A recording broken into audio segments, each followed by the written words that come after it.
খেলনাকে মা ভাবা এই বানরটার গল্প আসলে পুরোটা যেমন দেখছো তেমন না। জন্মের পরই ছোট্ট বানর ছানাটাকে তার মা গ্রহণ করেন। একেবারে একা হয়ে যায় সে। এই বয়সে ওরা বাঁচতেই পারে না মায়ের শরীরের উষ্ণতা, স্পর্শ আর নিরাপত্তা ছাড়া। তখন জাপানের ইচিকাওয়া সিটি জুয়ের কর্মীরা নেয় এক অদ্ভুত সিদ্ধান্ত। তারা তাকে দেয় একটা নরম খেলনা, আর সেখান থেকেই শুরু হয় আসল গল্প। ছোট্ট বানরটা খেলনাটাকে শক্ত করে জড়িয়ে ধরে, যেন সেটাই তার মা। সে এটা নিয়েই ঘুমায়, ভয় পেলেই লুকিয়ে পড়ে এর আড়ালে, এক মুহূর্তের জন্যও ছাড়ে না। কিন্তু সত্যিটা হলো, সে খেলনাটাকে মা ভাবে না। সে খুঁজছিল শুধু একটা স্পর্শ, একটা নিরাপত্তা। গবেষণায় দেখা গেছে প্রাইমেটদের জন্য স্পর্শ আর সংযোগ খাবারের থেকেও গুরুত্বপূর্ণ।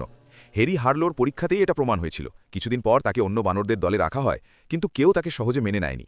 সে আবার একা হয়ে যায়। তবুও সে হাল ছাড়েনি, বারবার কাছে গেছে, চেষ্টা করেছে নিজের জায়গা বানাতে। তারপর একদিন একটা বানর ধীরে ধীরে তার কাছে আসে এবং তাকে গ্রুমিং করতে শুরু করে। প্রাইমেটদের দুনিয়ায় এটা শুধু পরিষ্কার করা না, এটা বিশ্বাস, এটা গ্রহণযোগ্যতা। খেলনাকে আঁকড়ে ধরে বেঁচে থাকা সেই ছোট্ট প্রাণীটা আজ আর একা না। সে অবশেষে নিজের জায়গা খুঁজে পেয়েছে। এই গল্পটা যদি তোমার মনে একটু হলেও ছুঁয়ে যায়, তাহলে লাইক দাও, কমেন্টে জানাও তোমার অনুভূতি। আর এমন বাস্তব ও অজানা গল্প পেতে সাবস্ক্রাইব করে পাশে থাকো।